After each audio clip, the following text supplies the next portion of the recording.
Votre bulletin d'information communale, BIC. asalaamaaleykum mbokk internet yi di seetaan BIC di bulletin d'information communale tey ñoo ngi am mbégte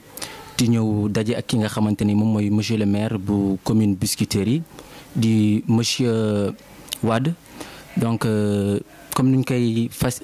koy di amalee chaque élection législative buy waaj a jot dañuy ñëw gis ab benn candidat waxtaan ak moom donc monsieur Djibril Wade ñoo ngi lay bàyyi nga wax ñu tuuti kan mooy monsieur Djibril Wade.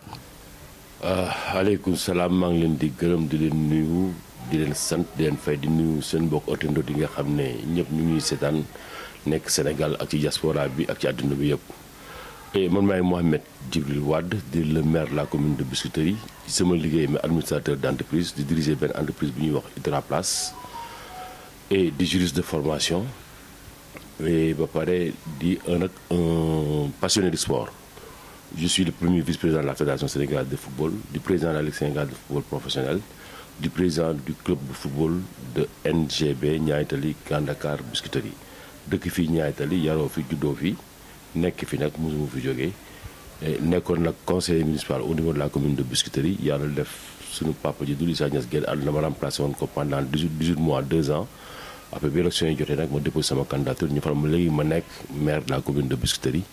di aspirer nag à être député parce que président Macky Sall moo ma fal ci listam moo war a bokk ci 7 candidats Dakar yi nga xam ne ñooy xeex pour nekk député ci législature bi di ñëw. Merci monsieur le maire donc concept bi mu ngi tudd luy député donc tey bëgg nañu nga wax ñu tuuti lan mooy député ak lan mooy rôle député lan la askan wi di xaar ci député yi. waaw xam nga àdduna moom ay nit bu ñu àndee il faut am ñu jiitu am ñu topp seen gannaaw defe naa ne comme ni ñu koy waxee rek bu dee benn nit rek la kenn rek nga amu solo amu ci boo leen nee ñaar mën nañu wax ne couple ngeen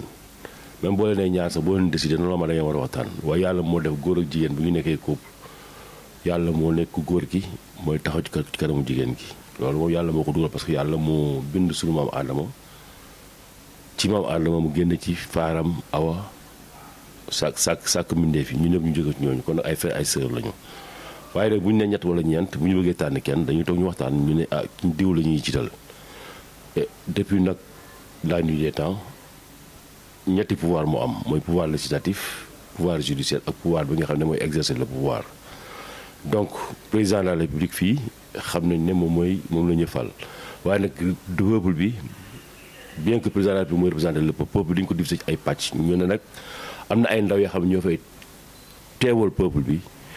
di càmbar ak di xool président de la République gouvernement bi mu teg lan la ñuy liggéey comme mu ne député dafa am un pouvoir législatif moom mooy wote loi yi moom mooy autoriser gouvernement à travers la loi de finance jox ko jumtuwaay ak xaalis ba nga xam ne moom lay liggéeyee réew mi ensuite moom mooy contrôler gouvernement bi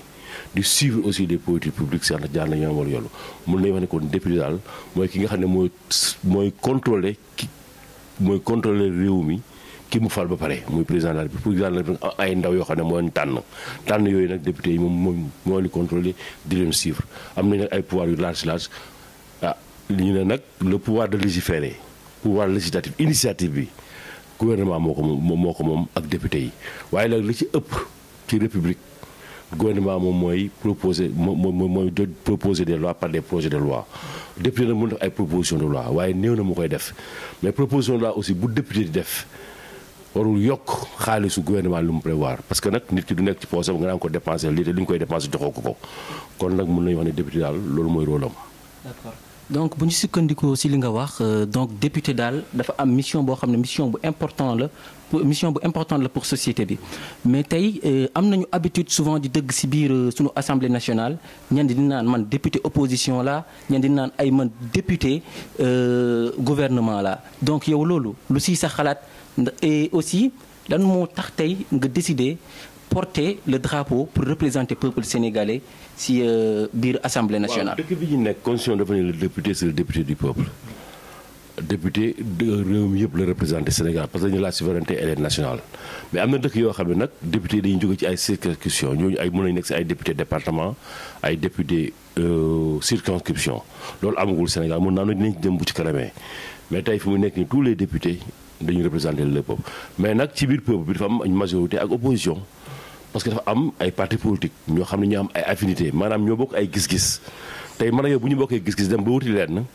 léegi man ma lay war a contrôler yow da ngay def li nga xam ne war na mën daal sama xel mais du tee aussi loo mën def li daal sama xel aussi man de war naa contrôler li ngay def daal foofu moo tax ñu wax député mais nag Sénégal la ñu tàmm député yi nga xam ne dañu naan rek bàyyi député diw parce que député bu marché pouvoir yi en général dañuy lu gouvernement bi indi dañ koy voté ñeeñ aussi automatiquement lu gouvernement indi dañ koy rejeté parce que d'accord ñu gouvernement ak politique loolu nag warul war nañu mën a seet mais nag aussi député am war aussi mu day bokk ci benn camp waaw bokk ci benn camp nag taxul doo xool doo contrôler li nga xam ne moom la ñu dénk. Voilà donc monsieur le maire duñ koy woowee aussi ñooy gis askan Sénégal tey jii jeunesse bi toujours soxla nañu koo xam ne dina leen taxaw biiru assemblée nationale tey bu fekkente ni jeunesse bi ñu ngi yaakaar tey si yow surtout jeunesse biscuiterie yi tey lan la ñu mën a xaar si yow biiru assemblée nationale. waaw xam nga depuis assemblée nationale mooy image du peuple sénégalais ñëpp ñoo fa représenté damay faral di dégg sañu naan ku jàngul war a fa nekk déedéet ku jàngul war nga fa mën a nekk parce que dëkk bi am ñu bari jànguñu donc ku jàngul pourquoi ku jàng di la représenté des fois ñu ne par exemple même bi ma ko waxee baal ma ci tàggoo kàddu gi dof yi sax war nañu am ku leen représenté kon ku dof sax war na leen fa représenté donc député mun naa wax ne mooy miraaru mooy image u peuple sénégalais façon nit ñu bari war nañu fa mën daje waaye nag war na am benn comportement bu ñu am war nañu am benn niveau quand même boo xam ne war nañu fa yegg loolu lu baax la mais fi mu nekk nii mooy xeex bi mooy dafa am benn gouvernement xam ne moo ñu gouverner soxal na majorité ba nga xam ne moo koy yombalal politique am mais teewul nag mu contrôlé ko tey même sa doom boo ko dénkee sa xaalis xool war nga xool naka la koy defee fan la koy dugal naka la koy jaay na ko yow wala la ko jol loolu dafa nekk loo xam ne lu jaadu la waaye aussi doo dénk nit rek aussi jox ko pare bukk ne nag la nga ko dénk na def ko sa xel loolu aussi mënul nekk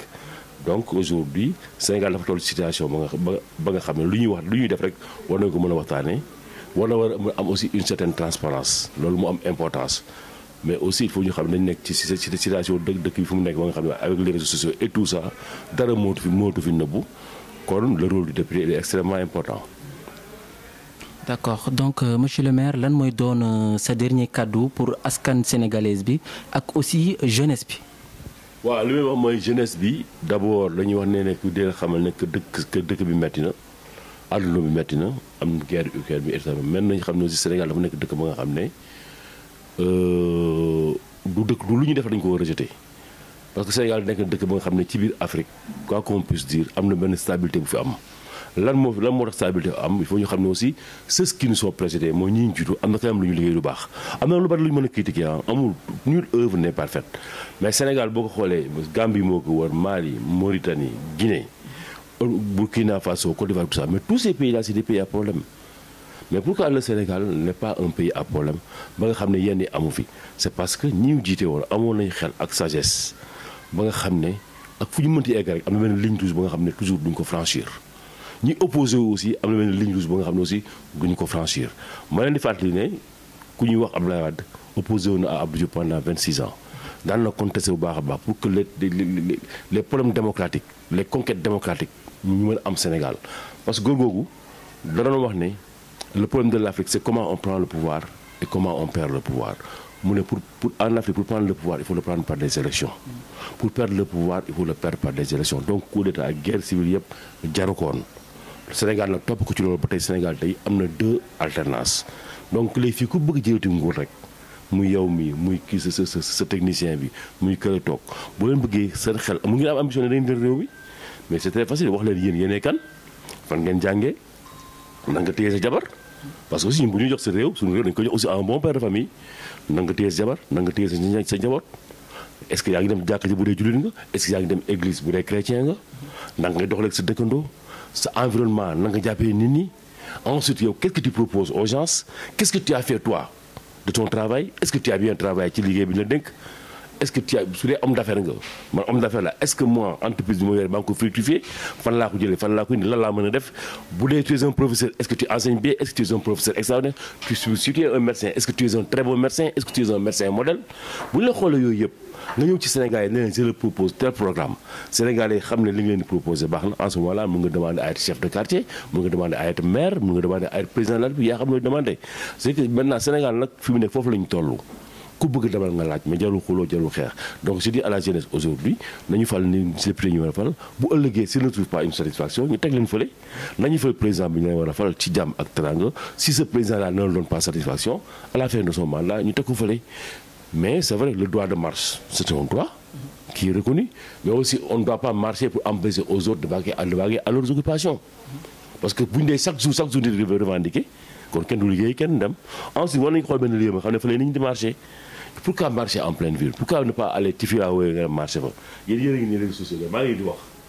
je suis sûr je ne parle pas dans le vide je suis sûr que je suis suivi par tout le monde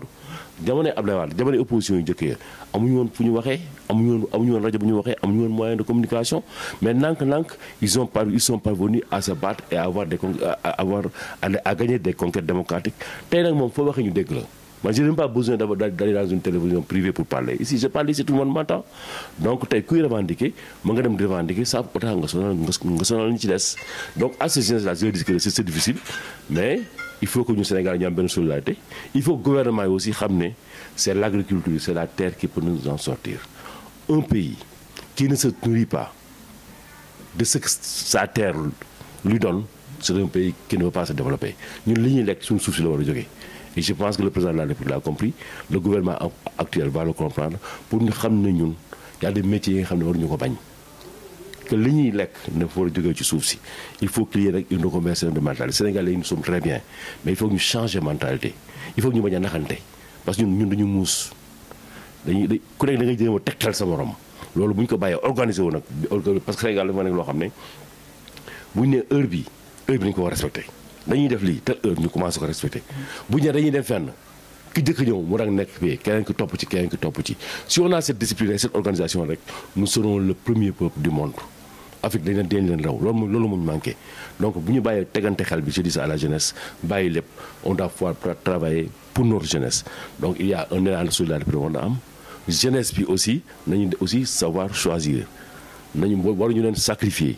il faut que ñoom aussi ñu tenir compte seen bëgg-bëgg donc je demande à tous les gens qui aspirent à gouverner ce pays-là ñu xam ne aujourd'hui ce pays-là ne peut se développer